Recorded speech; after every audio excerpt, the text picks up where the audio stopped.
चमदोंग तौरनी सेबोट से को मनम नुसीबी सेबोट ने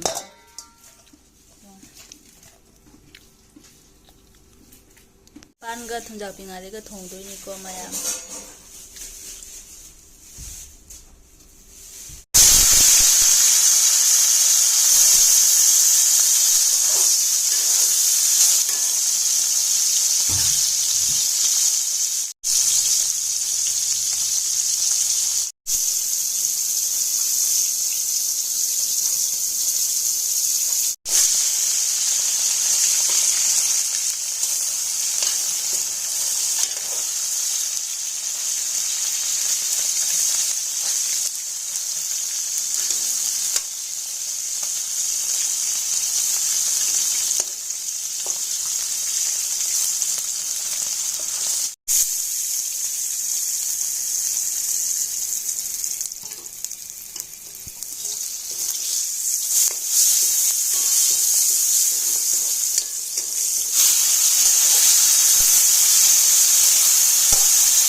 अदो मैम हिजांग से अनी हाइना थोंगिने आबको थेंगबदुगा अदोना सोंदा मुनम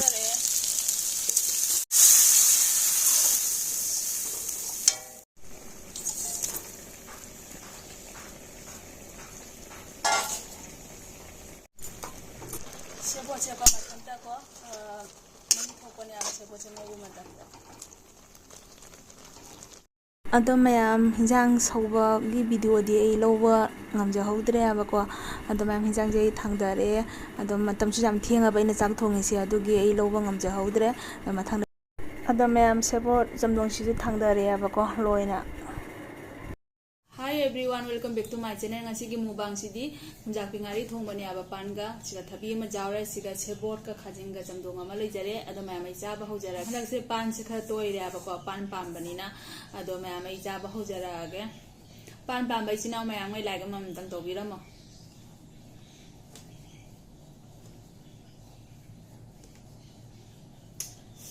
acham badai cha sira mayam thong badai han cha ra ga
ngang nong si tu di bo loram dai si ga mi hat ke hai ra khane nong si to ngang gi do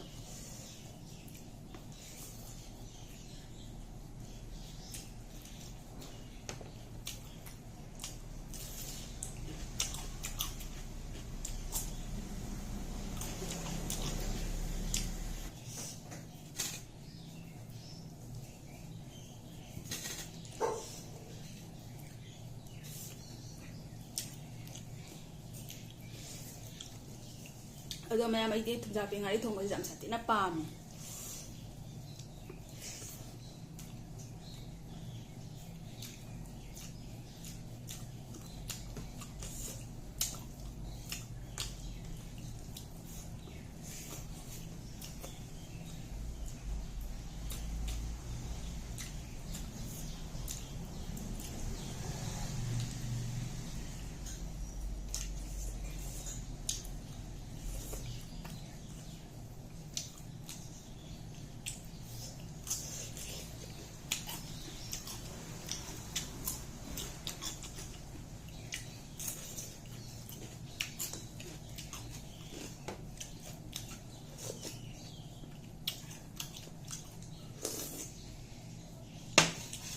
सेबोत से कोई मनम नुसी सेबोत दुनिया अब दुना मनम से थोंगवा मतम दा कन्ने मनम से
अदो मैम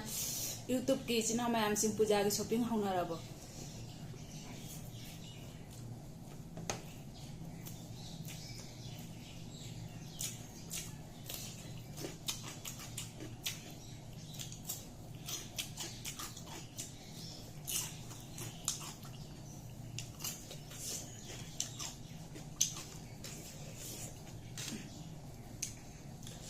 समदोंग जे कोना चार जेना रोइगे अथों मसिगम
याम चारागा सुनुई नोइदे ना हायबको अदो ऐसे को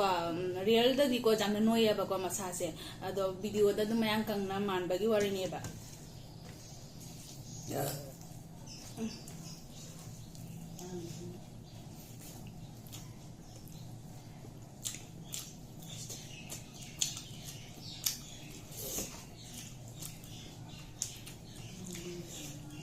हावरे पान Haware ngaरी ga pang thong mo jide padana haw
ꯑꯗꯣ ꯃꯌꯥꯝ ꯆꯝꯊꯣꯡꯁꯤꯃꯨ ꯆꯥꯖꯔꯛꯑꯒꯦ ꯑꯔꯣꯏꯕꯗ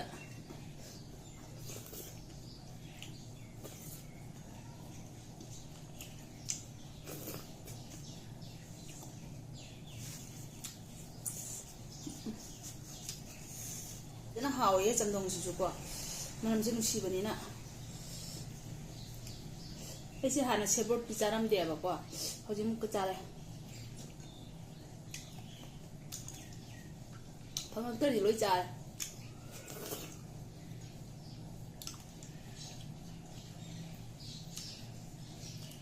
ꯆꯥꯟꯊꯔꯦ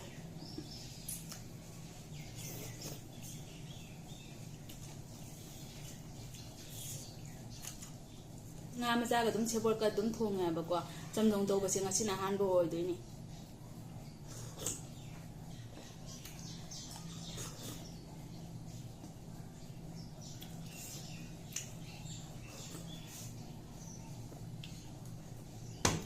ꯌꯥꯝ ꯈꯇꯪ ꯑꯃ ꯂꯦꯝꯃꯦ ꯊꯣꯡꯕꯁꯦ ꯑꯗꯣ ꯃꯌꯥꯝ ꯃꯇꯥꯡꯁꯤꯗ ꯚꯤꯗꯤꯑꯣꯁꯦ ꯁ꯭ꯋꯥꯏꯁꯤꯒ ꯂꯣꯏꯁꯤꯟꯖꯔꯒꯦ ꯑꯗꯣ ꯅꯧꯅ ꯌꯦꯡꯕ ꯏꯆꯤꯟ ꯏꯅꯥꯎ ꯑꯣꯏꯕ ꯇꯥꯔꯒꯅ ꯁꯕꯁꯀ꯭ꯔꯥꯏꯕ ꯇꯧꯁꯟꯕꯤꯔꯣ ꯉꯁꯤꯒꯤꯗꯤ ꯕꯥꯏ ꯕꯥꯏ